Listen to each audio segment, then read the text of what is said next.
I want to have a conversation with you about the things that you need to keep your sewing machine really happy. So it's really easy. Let me just unpick all these things from the bundle.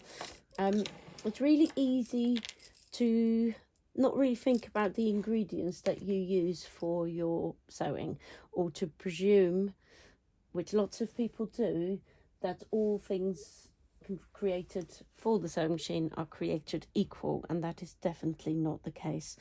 And it is really important. So as a repair person, I come across so many things that are just not fit for purpose at all, or are really poor quality, and they will totally affect how your machine behaves and therefore your experience of the sewing machine. So this is my little bundle of threads here. I'm going to start with all the things that you shouldn't use on your sewing machine. So there's every chance that you might have inherited a bunch of threads of someone, or that now that you're sewing, some kindly person goes, oh look, I've got all this stuff that used to belong to your auntie, have it, you'll make good use of it. So one of the very many things that we can't really use on domestic sewing machines, modern sewing machines, is vintage thread. So this thread is gorgeous, and some of them come on wooden spools and they look absolutely amazing. However, this thread, vintage thread, is usually cotton, and cotton just rots over time. So this thread has no strength left on it at all. It just snaps and snaps and snaps, and your machine does put a lot of pressure on thread as it's going through the machine. So I'm afraid vintage threads are an absolute no-no. The same kind of goes for modern cotton threads. I don't use cotton on my machine at all. I know some people swear by it, but I find if I want the project that I've made to be strong enough to last, I want it to be made of polyester. So even though it's heartbreaking that we are putting more plastic into the world, you also don't want to make a dress and find it falls apart the first time you wear it, because the everything is made of cotton. So unfortunately, vintage threads are almost always a no-no. Also, if you look at vintage threads compared to modern threads, they're often much chunkier. So vintage threads, no thank you. The other threads that I come across quite often on people's sewing machines are these things here. I don't know how well you can see. I'll bring them really close. So these are threads that have come from the pound shop. There is hardly any thread on there. It's actually totally false economy to buy them anyway, even though they look really cute on their cards of 36 colours for £1. The thread is horrendous quality, absolutely horrendous. Like I said, there isn't even very much on there. There's often knots in there. It goes from thick to thin and back to thick again. And then finally the top of the spools are often very rough. So you might just find that your thread catches and snaps as it goes through. So no thank you to super cheap threads from the pound shop. Off you go. This is an interesting one that I once confiscated from a student's sewing machine. So it's good quality thread and it's polyester, but it's incredibly thick. So this is about, I don't know, quite considerably thicker than what your machine can ordinarily handle. So this is for repairing bags or tents, or heavy duty canvas bags, that kind of thing. It's totally okay to use this, but you need a special needle and you need to adjust the tension on your sewing machine. This thread is so much thicker, it goes through so much more slowly. It creates huge problems if you just put this on your machine and presume you can use this without adjusting. So I would say, unless you know what you're doing, then do not use really chunky thread. So when you look at the thread display stand in like a haberdasheries or a fabric shop or what have you, make sure you choose the polyester sew all or whatever it's called, and not the extra heavy duty thread, not the cotton thread, not the hand quilting thread, just the bog standard one. It will be the one that comes in the biggest range of colors. So want to talk about like the cheapest way to buy decent-ish quality thread. So this stuff here is called Coates Moon thread. It's got it written down on her. So Coates is the brand, and then Moon is the what kind of thread this is. You can buy cheap versions of this. So this one here is a comparable non-branded version. So often when you go to a market or cheap haberdashery shops, they will sell this stuff or this stuff. So this is, you pay about 70p or £1 for 500 meters of this, and it's good enough. It's good enough for most things. It's maybe not as strong as the more expensive stuff. It's a little fluffier. So if you have a very expensive computerized machine that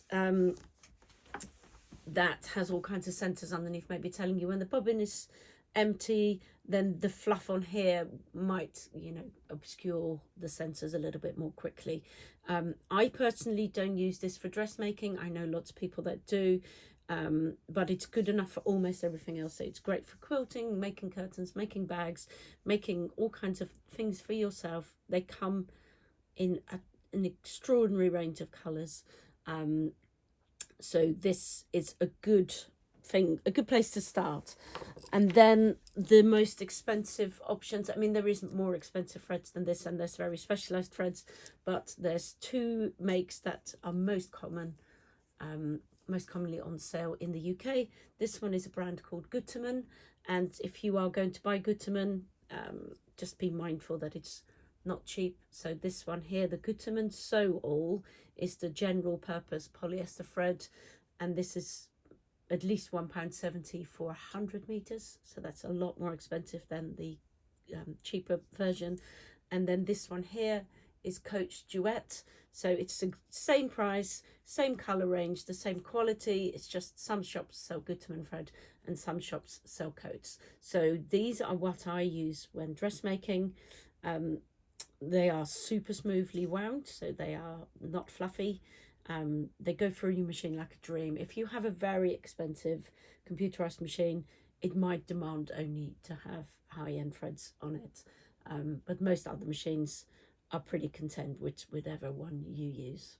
Okay, so that is the brands. I would say steer away for a while, steer away from metallic threads or any other threads that might be behaving very differently on your machine than normal thread. Metallic thread behaves in the same way that really chunky thread does, and it needs the tension adjusting. It also gets snarled up very easily and can get caught up in needles and break, but it can break in spectacular ways. So I would be very, very mindful of metallic threads. Gorgeous as they look, they're not easy to use, and they're not for beginners at all. Right, so that's threads. Very important stuff. So the other thing that we need on your machine, when you buy a brand new sewing machine, it comes with bobbins. So most machines come with plastic bobbins. Some machines come with metal ones. They can be interchangeable, although I recently learned that if you're sewing very high speed and doing things like I was doing free motion embroidery, then the plastic bobbins are more frictionless and they are a bit quicker. So, but as long as your bobbins, if you go out and buy new bobbins, make sure they're exactly the same diameter and make sure they're exactly the same height, because you'd be surprised how many people use bobbins. Again, you inherit a basket of sewing stuff from your great grandmother, and you might find that you end up using bobbins that are made for a sewing machine that was last produced in the 1960s, and the bobbin might not fit. So some people end up using bobbins that aren't quite tall enough or that are not quite wide enough. So what then happens, the bobbin is loose inside the bobbin case and it rattles around and it moves and it creates all kinds of tension problems. It might even create knots where the threads are constantly slipping over the top. Vice versa, if you have a machine that needs a smaller bobbin and you're using a bigger one, it might not spin inside the bobbin case. Almost all machines produced right now will have a standard bobbin size. I think it's called class 15. You don't really need to know that. Just make sure that when you do buy more bobbins, that you get them from a reputable source. I have seen bobbins where the hole inside the bobbin isn't big enough to go onto the bobbin winding mechanism, which means it's completely useless. You can't wind a bobbin up. I have seen bobbins where the edges are so rough and so sharp that it catches the thread and snaps it as it comes off. It's not worth it. Bobbins aren't expensive. If you do need more bobbins, then make sure you buy ones that are of decent quality and that actually fit, because there is so much stuff produced in China that just isn't anything. It's not the right size, it's not the right fit, it's not the right quality. So do not skimp on bobbins, and make sure that they are the correct size. If you don't know what size to get, then have a look in your handbook or Google the machine, but more often than not it just will be a bog standard one, and go to a proper shop to buy them. Okay, the very final thing, but possibly the most important thing, is needles. So you have to change the needle on your sewing machine every so many hours, and some people don't know that at all and never change their needles.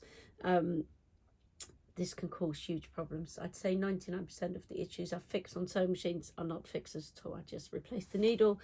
I don't know any places locally where I can buy a decent quality needle, so this is the only brand I use now. That may be different in different countries, I'm not sure, but certainly in the UK, almost all needles, I've seen people buy a packet of needles from my local market, and some of them didn't have a point and some of them didn't have an eye. I've seen needles that are a millimeter too short or a millimeter too long, needles that are so rough that they are getting caught in the fabric or they're snagging the thread.